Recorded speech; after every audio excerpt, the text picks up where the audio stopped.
Bonsoir. Ce soir, c'est mamie qui raconte. L'histoire du totem d'Atohi. C'est le grand soir pour Atohi. Buffle royal, le chef de la tribu, lui a annoncé ce matin. Il est temps de te choisir un totem, Atohi. Un animal dont tu te sentiras proche et qui te guidera tout au long de ta vie. Tu partiras seul dès ce soir et tu ne reviendras que lorsque tu auras fait ton choix. Hug!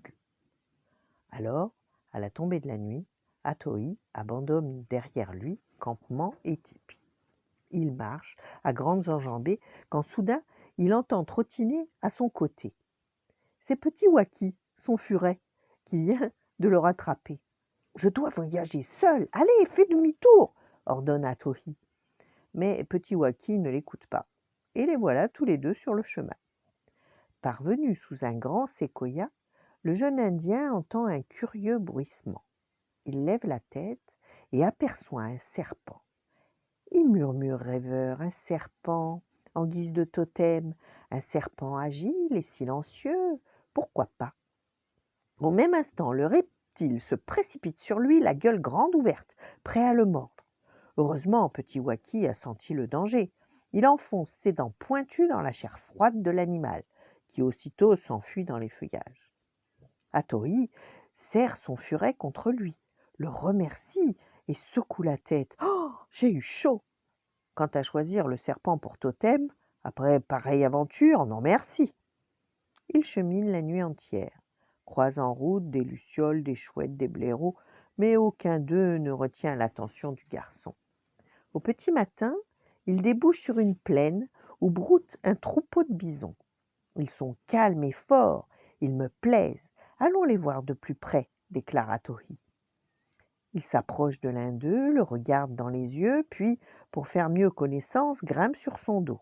La bête énorme mugit et se lance dans une cavalcade effrénée. Le jeune Indien s'accroche, mais le bison, qui semble bien s'amuser, rue des quatre fers pour le faire tomber. Petit Waki, très inquiet, prend son élan, saute sur la tête de l'animal et se plaque sur ses yeux. Le bison, aveuglé, s'immobilise enfin, et Atohi descend, chancelant.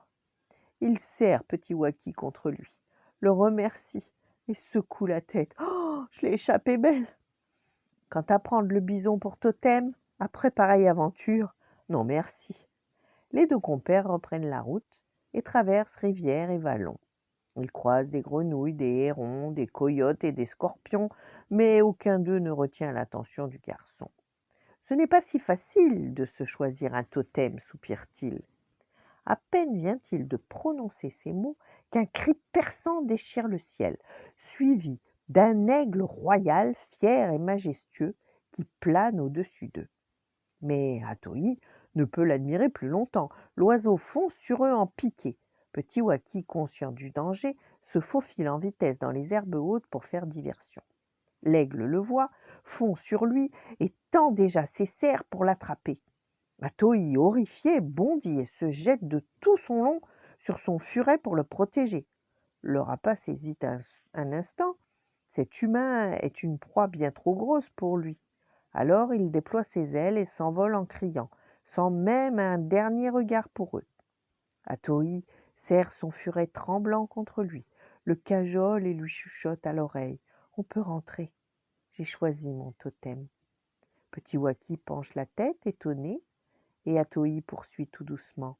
L'animal dont je me sens le plus proche, celui dont la force et le courage me guideront tout au long de ma vie, c'est toi, Petit Waki. Bien sûr. Hug. Voilà. Bonne nuit, faites de beaux rêves et à demain.